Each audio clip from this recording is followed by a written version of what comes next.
Bonjour, dans cette vidéo, nous allons commencer ensemble l'étape 5 du parcours sur Scratch.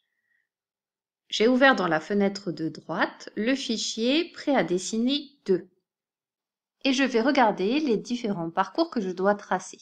Pour le premier tracé, le personnage commence par regarder vers la droite, il avance de 50 pas, puis il tourne sur sa gauche de 90 degrés, il regarde vers le haut, avance de 50 pas, puis il tourne vers sa droite de 90 degrés, avance de 50 pas, puis il tourne sur sa gauche de 90 degrés, avance vers le haut de 50 pas.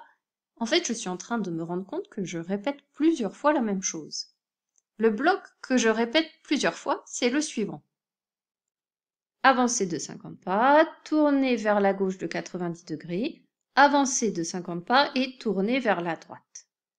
Tout ça, je vais le répéter une fois ici, 2 fois, 3 fois et 4 fois. Il va y avoir 4 fois la même opération. Cette opération, c'est la suivante. Avancer de 50 pas. Je vais ajouter un contrôle attendre pour qu'on visualise. Une fois que j'ai avancé, je tourne vers la gauche de 90 degrés.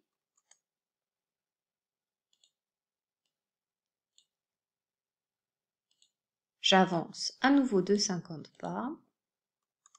Et pour revenir dans la bonne direction afin de commencer la deuxième marche, je vais à nouveau tourner, cette fois-ci vers la droite, de 90 degrés.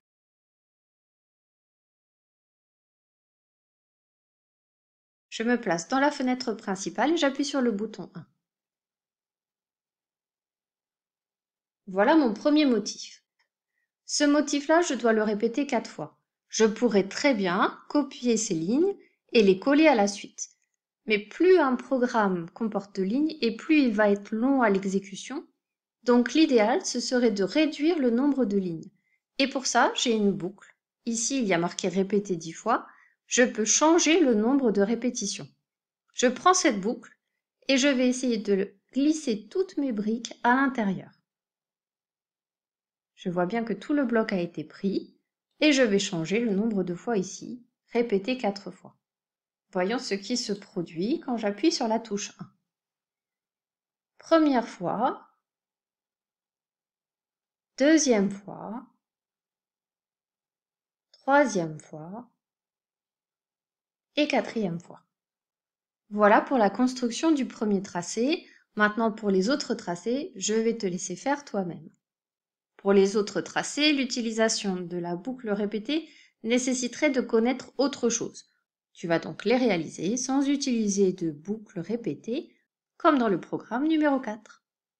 À ton tour maintenant. À bientôt!